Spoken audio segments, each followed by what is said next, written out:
तोता मैना की कहानी तो पुरानी हो गई। ये गाना शायद आप सब में से बहुत लोगों ने सुना होगा। तोता मैना की कहानी पुरानी हो गई। कहानी पुरानी ज़रूर हो गई, लेकिन झूठी नहीं है। वो कहानी सच्ची है, उनके प्यार की कहानी। आज मैं यही कहानी आपके साथ शेयर करने जा रही हूँ। नमस्कार, मैं रेखा वर्मा आप सभी का अपने YouTube चैनल में स्वागत करती हूँ। आज मैं आपको तोता मैना की कहानी सुनाने जा रही हूँ। बात 1601 की ईस्वी की है। अकबर ने पूरे भारत पर कब्जा कर रखा था, या राज्य था उनका। वो उन्हीं का साम्राज्य चल रहा था। वो धीरे धीरे पूरे भारत में पैर पसार रहे थे।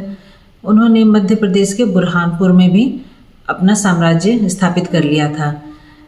वहाँ पर जाके उन्होंने, जब उनका साम्राज्य हो गया, उन्होंने वो जीत लिया, तो उन्होंने अपने बेटे दानियल को वहाँ का गवर्नर बनाया।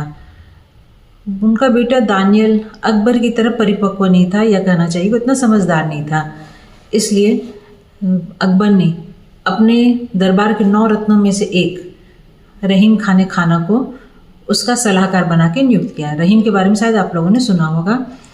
रीमन पानी राखिए, बिन पानी सब सुन, शायद ये दोहा आप लोगों ने भी सुना होगा। तो रहीम को उसका दानियल का सलाहकार बना के नियुक्त किया गया, उन्हें भेजा गया। मतलब नाम दानियल का था, लेकिन ज़्यादा काम रहीम ही कर रहे।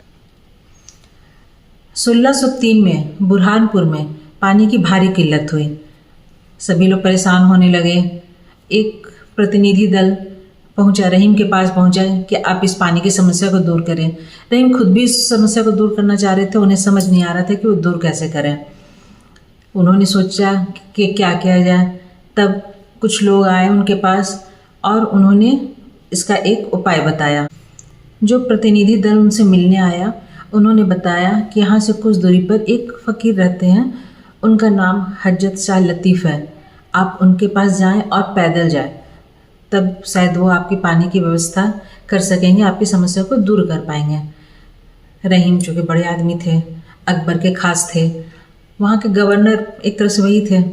उन्हें ये समझ नहीं आ रहा था कि मैं पैदल जाऊँ, फ़कीर से मिलूँ तो पानी की व्यवस्था हो जाएगी। लेकिन सभी की आस्था को देखते हुए और पानी की किल्लत को देखते हुए उन्होंने ये स्वीकार कर लिया और वो फ़कीर से मिलने के लिए गए। जब वो फ़कीर से मिलने के लिए गए, तब उन्हें समझ में आ गया कि क्यों लोगों की आस्था उनके ऊपर है। वहाँ एक ही जगह पर हिरन, तेंदुआ, सांप, नेवला, मतलब विरोधी प्रवृत्ति के जानवर भी साथ में ही घूम रहे थे।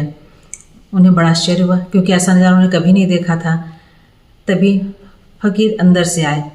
उन्होंने बातें की, रहीम का सारा दुख दर्द सुना। बुरहानपुर की आबादी 9 लाख, अब उनके लिए पानी की व्यवस्था करनी थी, फ़कीर को करनी थी, रहीम को करनी थी, समस्या को दूर करना था। फ़कीर ने उनकी बातों को ध्यान से सुना और अंदर गए। अंदर जाके वो एक पिंजरा लेकर आए। पिंजरे में पार्टीशन था, पिंजरा बड़ा सा था, उसमें पार्टीशन था।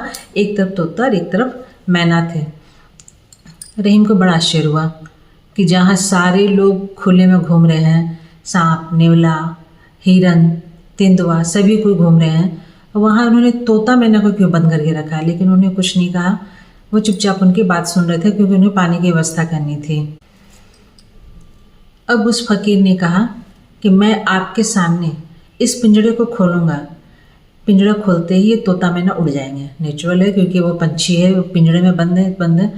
वो खुलते ही उड़ जाएंगे। अपने आदमियों से कहिए कि इनका पीछा करें, और ये जिस सो जाए बस चुपचाप उनके चल जाइए। ये मत सोचिए कि यहाँ पानी मिलेगा, नहीं मिलेगा, कुछ नहीं। बस उनके पीछे पीछे चलते जाइए। कोई भी अपना दिमाग मत लगाइए। जहाँ ये पंछी रुकेंगे, बैठ जाएंगे, अपने दोनों पंख फैला देंगे, बस समझिए आपकी मंजिल वही है, वहाँ आपको पानी मिलेगा। और ऐसा करके फ़कीर ने पिंजरे को खोल दिया। पिंजरा खोलते ही तोता मैना उड़ गए और वो उनके रहीम के आदमी उनके पीछे पीछे भागने लगे।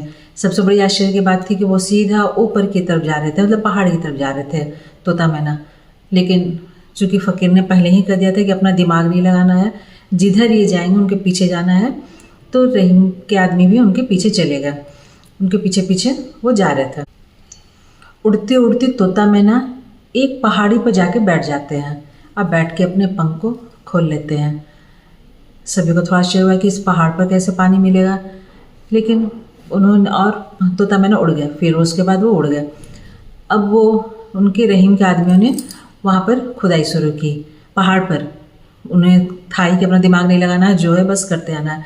उन्होंने खोला, वो खोदना शुरू किया। खोदते के साथ ही कुछ ही दूरी पर थोड़े खोदे ही था उन लोगों ने कि वो अंदर से पानी का फव्वारा आया। सब बहुत खुश हुए। हाँ, सभी का ध्यान थोड़ी देर के लिए तोता मैना पर से हट गया था। वो लोग बहुत खुश हुए। अचानक फिर उनकी खुदाई चालू रही, क्योंकि पानी के लिए वो सारे काम कर रहे थे।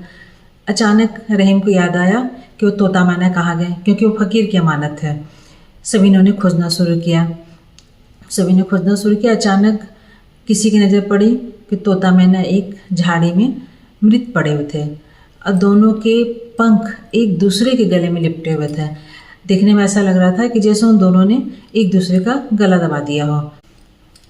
रहीम को बहुत बुरा लगा कि वो फ़कीर को क्या मुंह दिखाएंगे कि वो उनकी अमानत को संभाल के नहीं रख पाए, एक तोता मैना की जान वो नहीं बचा पाए। तो उन्होंने अपने आदमियों को अपने खुदाई चालू रखने के लिए कहा, पानी व्यवस्था करने के लिए कहा। वो खुद उन दोनों के मृत देह को लेकर फ़कीर के पास चले गए। फ़कीर से जाकर उन्होंने सबसे पहले तो क्षमा मांगी और कहा कि आप जिसकी भी कसम खाने को कहेंगे मैं तैयार हूँ, लेकिन हम लोग में मुझसे या मेरे किसी आदमी से ये कोई पाप नहीं हुआ है। बस थोड़ी देर के लिए हमारा ध्यान हटा और ये दोनों हमें मृत मिले। फ़कीर ने कुछ नहीं कहा और वो चुपचाप लेके उन्होंने उनके निष्प्राय देह को लेके रख लिया और उन्होंने कहा कि आप परेशान मत हुए। मैंने जब इनके पिंजरे को खोला था तभी मैं जानता था कि ये दोनों वापस लौट के मुझे जीवित नहीं मिलेंगे।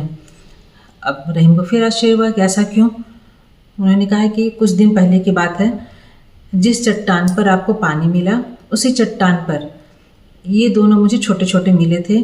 पास में इनके माता पिता मरे पड़े थे। वहाँ पर एक अजगर सांप था, शायद उसने ही दोनों को मार दिया था, उसके माता पिता को। शायद इन दोनों को भी खा जाता, लेकिन तब तक मैं गया और इन्हें उठा के ले आया। चूँकि मुझे साथ मिले थे इसलिए मैंने साथ में दोनों को पिंजरे में डाल दिया। लेकिन कुछ दिन वहाँ पर ही बड़े होने लगे। कुछ दिन बाद मैंने देखा कि ये दोनों एक दूसरे से चोंच सटा रहे थे, तो इसलिए मैंने दोनों के बीच में पार्टीशन कर दिया। अब रहीम को बड़ा आश्चर्य हुआ कि चोंच से चोंच ही तो सटा रहे थे और क्या था, इसमें प्रॉब्लम क्या थी। तो फ़कीर ने कहा कि नहीं आप समझ नहीं रहे हैं, ये दोनों अलग अलग बिरादरी के थे। शायद ये सही नहीं होता, इनका प्यार सही नहीं रहता पूरे समाज के लिए, दुनिया के लिए, लेकिन अलग अलग रह के भी ये शायद जीवित नहीं रहते, रह नहीं पाते। इसलिए मैंने इन्हें अलग भी किया और नहीं भी किया। तो जिस दिन मैंने इन्हें खोला, ये आपका काम तो कर गए, लेकिन ये समझ गए कि लौट के अगर हम लोग गए तो हमें फिर से पिंजरे में बंद कर दिया जाएगा, हमें फिर से अलग कर दिया जाएगा। लेकिन जिस आदमी ने उन्हें इतने दिनों पाला पोसा, अच्छे से रखा, वो उसका भी दिल तोड़ना नहीं चाह रहे थे। इसलिए उन्होंने बीच का एक रास्ता निकाला कि हम लोग इस दुनिया को ही छोड़ देते हैं, जहाँ अलग अलग बिरादरी के लोगों को एक होने के लिए नहीं दिया जाता है। और ऐसा सोच के दोनों ने एक दूसरे के पंख से गला घोंट दिया। इसमें आपकी कोई गलती नहीं है। फिर उस फ़कीर ने बुरहानपुर में ही तोता मैना की अलग अलग कब्र खुदवाई। वहाँ दोनों की कब्र हैं। आप कभी बुरहानपुर जाए, वो दिल्ली से नज़दीक ही है। दिल्ली, इंदौर, भोपाल सभी से नज़दीक है। तो आप देखेंगे वहाँ तोता मैना की कब्र है, बहुत सारे जानवरों की कब्र है, और बीच में उस फ़कीर की भी कब्र है जिन्होंने इन लोगों को पाला था। और जहाँ तक पानी की व्यवस्था है, रहीम ने उस ज़माने में पाइप के जरिए बुरहानपुर के हर घर में उस पानी को पहुँचाया था। हर घर के आगे कुंडी से वो पानी बंद रहता था, मतलब कुंडी खोलो और उसके अंदर पानी रहता था, उसे कुंडी भंडारा कहते थे। व्यवस्था आज भी मौजूद है बुरहानपुर में। कभी मौका मिले तो आप देख सकते। क्योंकि रहीम, जिस फ़कीर ने ये पानी पहुंचाया था, उनकी एक शर्त थी कि पानी तो आपको मिलेगा, लेकिन पानी आप सब जगह पहुंचाइएगा, उनके यहाँ तक ही पहुंचाइएगा। और रहीम ने इस वादे को पूरा किया। और वो व्यवस्था आज भी बुरहानपुर में है। तो ये थी आज की कहानी। आशा है आपको आज की ये कहानी अच्छी लगी होगी। ऐसा तोता मैना की कहानी पुरानी हो गई, लेकिन सच्ची कहानी मैंने आपके सामने पेश की है। आपको अच्छा लगे तो लाइक कीजिए, शेयर कीजिए, कमेंट करके बताइए और मेरे चैनल को सब्सक्राइब कीजिए।